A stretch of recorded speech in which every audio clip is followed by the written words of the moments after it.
I'm sure you've seen it before.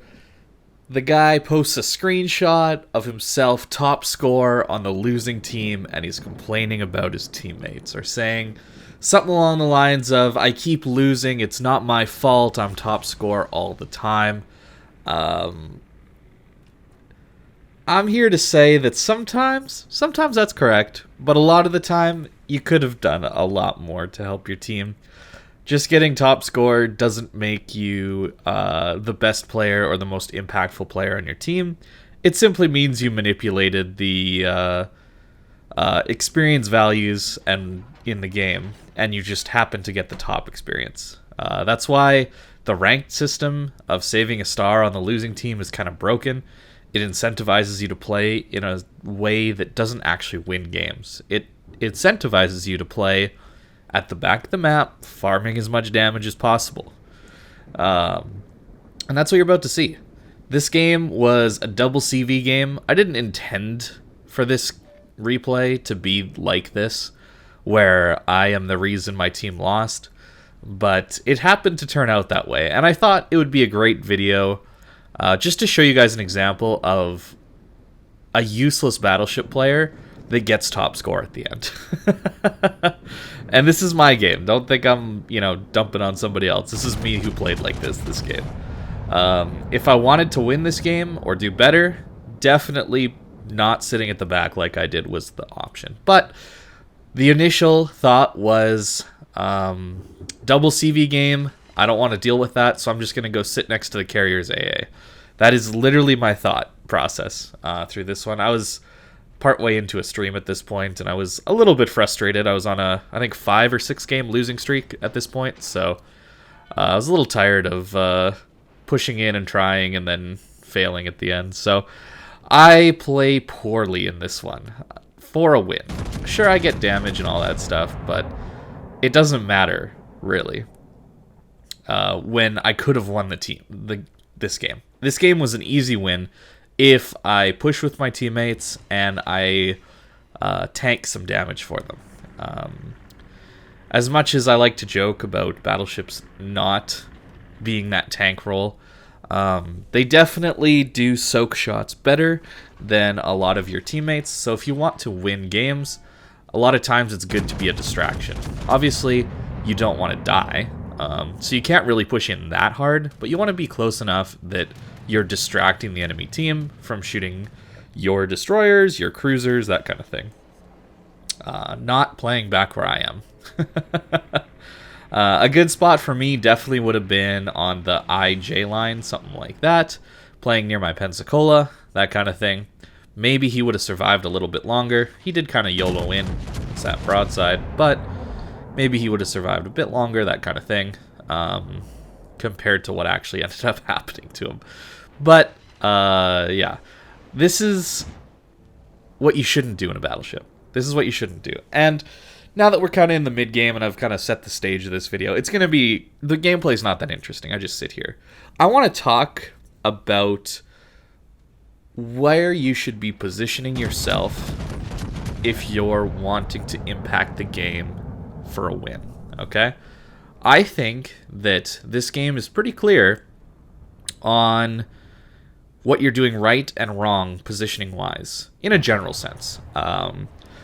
You'll get the games where you push in, you catch someone's broadside, and you get no damage, and that's very frustrating, and you're not rewarded for your good positioning. But in a broad sense, it's pretty easy to know when you messed up your positioning, right? You die in the first 5 to 10 minutes, your team is losing, and you went in and died with very little damage. That means you pushed in too far. And then at the same time, if you're losing the game, and it's right at the end of the game and you have full HP still, you're mispositioned, you're too far away. So those are the two really easy ways to get better at this game, in my mind. And they happen on losses. Wins are a little harder to tell if you impacted well or not. But losses really tell a clear picture of what you did wrong, generally. Some games might be, there's exceptions to every rule, but for the vast majority of games, this holds true, in my mind. If you die early and your team loses the game, you pushed in too aggressively. You need to play more passive. If you have full HP, or you didn't die, or you didn't really tank that much damage, potential damage, that kind of thing, and your team loses the game, that means you played too passive, and you need to play more aggressive. And as you play more and more and more games, you'll start to find that balance of pushing in enough that you're impacting the game, you're distracting the enemy team, people are shooting at you, but you're not going in so far that you end up dying too early and you can't impact the game throughout the whole thing. Sometimes there are plays that need to be made where you die as the outcome of the play and it wins your team the game.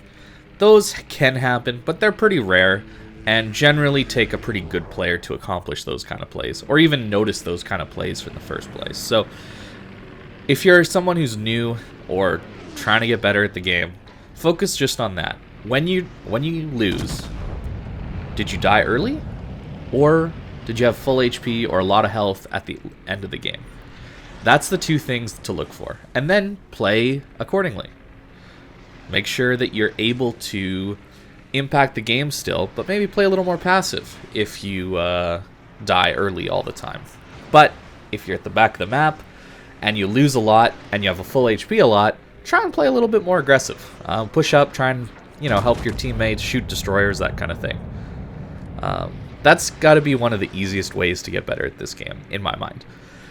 Wins are a lot harder to notice because there's steamroll wins that happen where it doesn't matter what you do, you're just going to win the game. So you could push crazy aggressive, you could camp at the back of the map, it doesn't matter. So it doesn't really give you a good idea of what you're doing wrong. There are sometimes steamroll losses as well, as we all know. And those are a little bit harder to tell what you did wrong. Oftentimes they're just unwinnable games. And you can recognize that by the score being 12 to 0 or 12 to 4 or something like that in number of ships killed, that kind of thing. Those happen. And you should probably just discount those as just they happen. You just deal with them and that's it. But this game, you can see, it's quite close at the moment. The score is, within 150 points, and we still have a reasonable number of ships.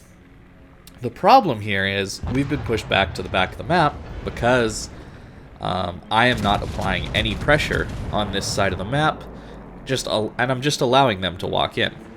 This Dunkirk decides to sit broadside, so I think eventually I'll punish him for it. But this is the reason we lost, right here. I am sitting at the back of the map, which allowed the enemy team to push up and capture all 3 cap zones. Honestly, me being even 1 grid square closer to the fight would have probably won us this game. Like, just that little bit would have been enough to actually impact the fight and even just be a deterrent for the enemy team to push in this aggressively. Maybe I would have helped save my some more destroyers or a cruiser or something like that, and not allowed them to get into the sea cap for free. That kind of thing. These, even just positioning yourself in a slightly more aggressive position is a deterrent for the enemy team. It might make them focus you a little bit more, or it just doesn't allow them to push in without taking any damage, right? Like this Dunkirk had been doing. We did finally punish him there. And now, as the game has been decided, I decide to push in because I see this so often. I thought it would be the perfect end to the video, where you have the full health battleship that damage cons a single fire every time to push in and try, I'm using quotation marks here, try to win the game right at the end when it's already been decided for a couple minutes. The best thing, in my mind, would be if the game ended right before I got to the capture zone. Because I see that so often, where battleship players and cruiser players do this too, and sometimes destroyer players, where they hang back and they play passive the whole game, and then finally at the end they push in to make an effort to try and look like they're trying to help their team, when it's far too late. The game is over. Oh man. So this wasn't intentionally gonna be a video like this, but as I saw the game progressing, I thought this could be a good video idea. So I might have overstayed my welcome next to that carrier. But hey, I didn't get struck by the carrier, right? So that can be a reason to stay at the back of the map, I'll be honest. If you've been struck over and over and over again by carriers, just go sit next to the carrier with a long-range ship. You're not going to be particularly useful, but at least you're probably not going to get struck by the carrier over and over and over and over again. So we get 100,000 damage, which looks like a great score for tier 6. We get a kill, we killed a destroyer, and we were useless, and the reason our team lost this game entirely. Sure, you could say, oh, but the lower scores on the team happened. Yeah, but maybe those players that had those lower scores would have lived longer if I had been pushed up a little bit closer and taken some of the heat that they got, right? Maybe they would have lived longer, gotten a higher score.